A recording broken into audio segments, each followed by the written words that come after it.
From the CyberHub bunker and studio, you're tuning in to the CyberHub Podcast. And now for your host and CISO, James Azar.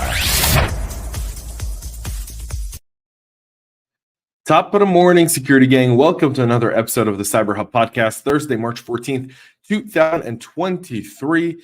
It's an exciting weekend for those of Irish heritage as St. Patrick's Day approaches this weekend, and what better way than that to celebrate green beer, green eggs, and green everything. For all of those that will be celebrating this Sunday, St. Patrick's Day, happy St. Patrick's Day. Thank you all for tuning in. We've got a packed show. This has been a really busy week. Being on the road, it's been extremely busy, but then just the news continue to really kind of add to the responsibility that falls on the shoulders of many security practitioners. So with that being said, please make sure to subscribe to us on your favorite podcast listening platform, whether it be Apple, Spotify, Google, or anywhere else to get your podcast. Follow us on social media for exclusive content, and our most exclusive content is available at our Substack, jamesazar.substack.com, or you can look up CISO Talk by James Azar or the CyberHub Podcast on Substack, where you'll get all the latest, including a written summary with action items of our daily stories that's available for free on our Substack by going to jamesazar.substack.com and subscribing there as well. Now, without further ado, let's go ahead and get started on this morning's show. Unfortunately, again, traditional coffee cup cheers in trying to prepare for the show, and the line that's just at the coffee shop downstairs that actually has pretty decent espresso. And I'm not going to lie to you, for a hotel and a non-Starbucks, they've got great coffee. I was unable to get one done in time. So with that being said, let's go ahead. Coffee cup cheers for all of y'all joining me this morning, and let's kick into our first story of the day: the exploitation of a high-severity Kubernetes vulnerability that could lead to arbitrary code execution with system privilege on all Windows endpoints in a cluster, according to Akamai. The issue has a CVE 2023-5528, and it impacts default Kubernetes installations. It exists in the way the open source container orchestration system processes YAML files, which it uses for virtually every single function. Now, in some regards, the vulnerability is similar to a previous vulnerability that we saw in the subpath parameter and YAML files leading to code injection. That was CVE 2023-3676. However, that was identified in the Kubernetes kubelet services processing of the files. This one occurs when creating a pod that includes a local volume, which allows for the mounting of disk partitions. One of the functions that kubelet services reaches when creating such a pod creates a symlink between the location of the volume on the node and the location inside the pod. Because the function contains a CMD call, Windows command prompt supports command concatenation, and an attacker can control one parameter in the CMD execution and inject arbitrary commands to be executed with the privilege of a kubelet. So the issue only occurs when specifying or creating persistence volume, which is a type of storage resource that many admins can create to provision storage space within the specific pod. This is where the injection can be placed, and this is where the vulnerability does exist. All deployments of Kubernetes version 1.28.3 and prior that have Windows nodes in the cluster are vulnerable to this CVE. The recommended is to be at 1.28.4 for the upgrade, according to the team at Akamai. Fortinet continues to patch critical issues within their environment. This one, a critical vulnerability in the FortiClient Enterprise Management Server, their EMS software, that would allow an attacker to gain remote code execution on vulnerable servers.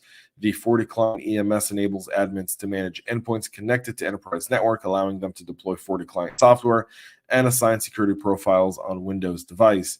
The security flaw CVE 2023-48788 is an SQL injection in the DB2 administration server component, which was discovered and reported by the UK National Cybersecurity Center and Fortinet developer Thiago Santana. It impacts Fortinet clients EMS versions 7.0, that's 7.0.1 through 7.0.10, and 7.2 version 7.2.0 through 7.2.2.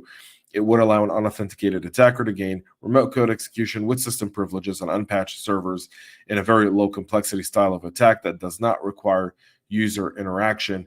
There's several exploits that have been confirmed, and the ease of exploiting this specific CVE is significant.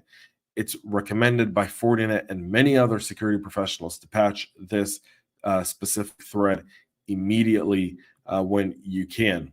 There's a new wave of attacks by the DarkGate malware operation exploit and now fixed Windows Defender SmartScreen vulnerability. That's CVE 2024-21412, which is a Windows Defender SmartScreen flaw that would allow specially crafted downloaded files to bypass these security warnings. Attackers can exploit the flaw, creating a Windows Internet shortcut that points to another URL file on a remote SMB share, which would cause the file at the final location to be executed automatically. This was fixed as part of a mid-February patch. Trend Micro disclosing that the financially motivated Water Hydra Group is previously behind exploiting it as a zero-day to drop the DarkMe malware onto trader systems. Today, analysts reported that the DarkGate operators are exploiting the same flaw to improve their chances of success on targeted systems. So if you haven't patched that specific CVE yet in your Windows systems, you want to make sure to get it done. Active exploits are out there. They are dropping malware. There's a whole slew of how the TTPs and IOCs of these specific DarkGate operators have been operating since at least mid-January. That's all available in our show notes. That's all available on our Substack. You can see it there if you're listening after the fact. And if you're watching, obviously see it on your screen. Trend Micro says this campaign employs version 6.1.7 of DarkGate, which compares to older versions that features an XOR encrypted config, new config options, and updated on the command and control values. This is sophisticated and something worthwhile. You want to make sure you get this addressed ASAP.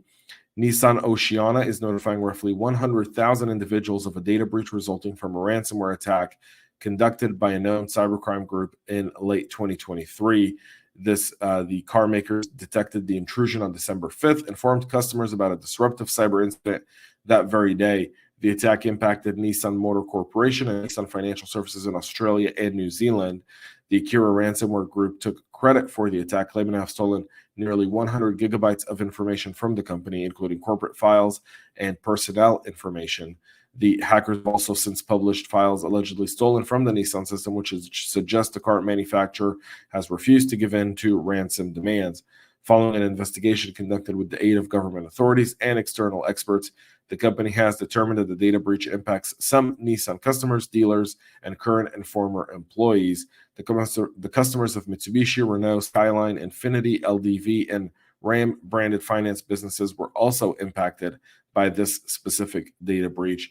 The type of information involved would be different for each person, but they estimate that about 10% of the individuals had some form of government identification compromised. The data set includes approximately 4,000 Medicare cards, 7,500 driver's license, 220 passports, and 1,300 tax file numbers. So that's going on for our friends across the ocean in Australia and New Zealand. Chip maker Intel and AMD published 10 security advisories as part of their Patch Tuesday, informing customers about vulnerabilities impacting their products. Intel published 8 new advisories, including 2 that describe high-severity vulnerabilities.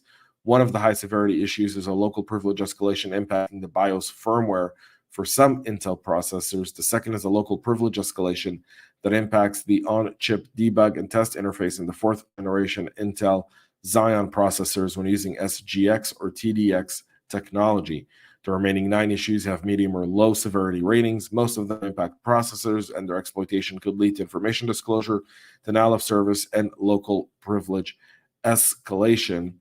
On the other hand, AMD published 2 advisories, one in response to a newly disclosed microarchitectural vulnerability named Ghost Race, which we talked about on the show yesterday.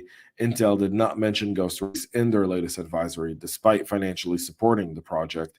The second advisory covers a web GPU, browser-based GPU cache side-channel attack method, which details will likely be made public soon by a team of academic researchers. AMD doesn't believe that there's any sort of exploits there. Change Healthcare is now being investigated by the U.S. Department of Health and Human Services for civil rights in order to identify how that data breach happened and were they using protected, how health information was compromised, and what they were doing from a security perspective. Change Healthcare reportedly paid $22 million in ransom to the attackers. That was the Black Cat Alpha V group that pulled an exit scam, refusing to share the proceeds with any affiliates that perpetrated the attack and stole the data. HHS now says that the cyber attack is disrupting healthcare and billing information operations nationwide and poses a direct threat to critically needed patient care and essential operations of the healthcare industry. The likely thing here is they're not looking at as much on the cyber hygiene of Change Healthcare here, but rather on the monopoly they had on the industry and what that means. And then they're probably trying to take some lessons learned and then trying to enforce those lessons through a settlement with Change Healthcare after the fact in order to ensure that if this ever happened again, it wouldn't have the impact it had this specific attack. TikTok once again finds itself in a position where lawmakers in Washington have now passed a bill to ban the platform in the United States if within 6 months of the bill being signed into law, the ByteDance doesn't sell its stake in the U.S. side of TikTok. So the legislation essentially gives ByteDance a two-option scenario: either sell it or face a ban where we will take you out of the App Store. So TikTok previously was out for sale during President Trump, who tried to do something extremely similar. And Oracle had at the time led as the most likely candidate to take over TikTok. We'll see what happens here. Obviously, there's the Chinese and the Chinese Communist Party are kind of looking at this and going, well, we'll see how that adds up. This was a deal that was blocked by the courts after TikTok sued, saying that the executive order couldn't force them to sell that. Now this is going through legislation, and we'll see how this works. This is obviously all happening on an election year, so there's that as well. People in Russia tomorrow will head to the polls to vote, and Russia's claiming that U.S. and Western countries are trying to hack its presidential election. This is the first time that Russia is allowing a 3-day essentially election cycle. It'll be Russia's first ever 3-day long presidential election, and the first instance when residents from certain regions, including Moscow, can cast votes online. Last week, a Russian state official from the Ministry of Foreign Affairs announced that the attackers from Western countries are plotting and already orchestrating cyber attacks on Russian election infrastructure. The head of the Russian Election Commission, Ella Pamifalova, also stated last week that the Russian enemies are attempting to meddle in the presidential election to such an extent as never before. So we'll see. Typically, these end up being 97% of people voted for Putin. So we'll see what happens with the election in Russia as we come together on Monday. Until then, that's the end of our show today. We'll have a great weekend for all of y'all celebrating St. Patrick's Day. Enjoy the time with your loved ones. For everyone else, we'll be back live 9 a.m. Eastern with all the latest and greatest. Until then, have a great rest of your day, and most importantly, stay cyber safe. We love feedback, so make sure to connect with us on social media and subscribe to our podcast on your favorite podcast listening platform.